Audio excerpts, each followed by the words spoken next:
Present by Mass Series Recording Studio, Hathua।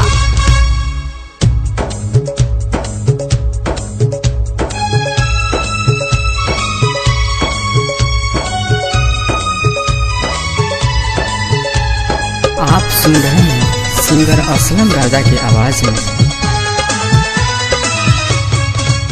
हर जाई ओ हर जाई, हर जाई ओ हर जाई, काहे कइलू तू बोल बेवफाई, कि काहे मुँह मोड़ ले हलू, कि काहे मुँह मोड़ ले हलू, कि काहे मुँह मोड़ ले हलू, कि काहे दिल तोड़ दे हलू। हर जाई ओ हर जाई,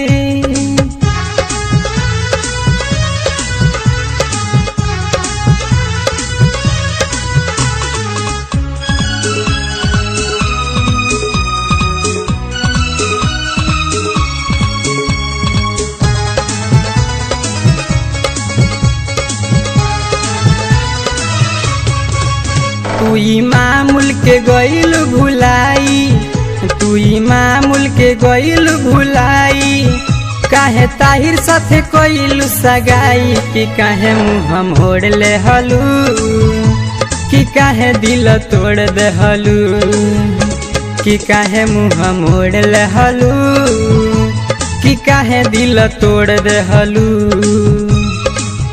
हर जाई ओ हर जाई,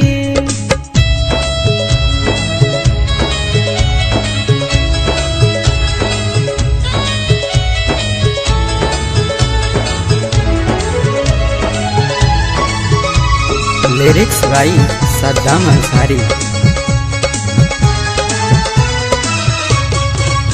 तोहरा बीन बाजी नगी अधूरा, तोहरा बीन बाजी नगी अधूरा, मर जाइब हम खाई के धतूरा, कि काहे तू भुलाई गइलू, कि काहे मुँह मोड़ ले हलू, कि काहे दिल तोड़ दे हलू, कि काहे मुँह मोड़ ले हलू।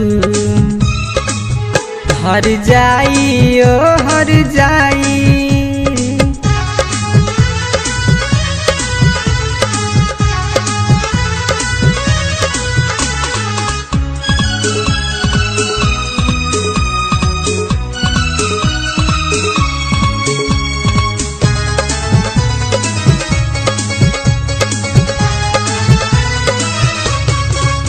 काहे कहलू तू कसम खाई, काहे कहलू तू कसम खाई, तोहरा जिंदगी में हम आई, काहे तू मुँह मोड़ ले हलू, कि काहे दिल तोड़ दे हलू, कि काहे मुँह मोड़ ले हलू, कि काहे दिल तोड़ दे हलू। हर जाई ओ हर जाई,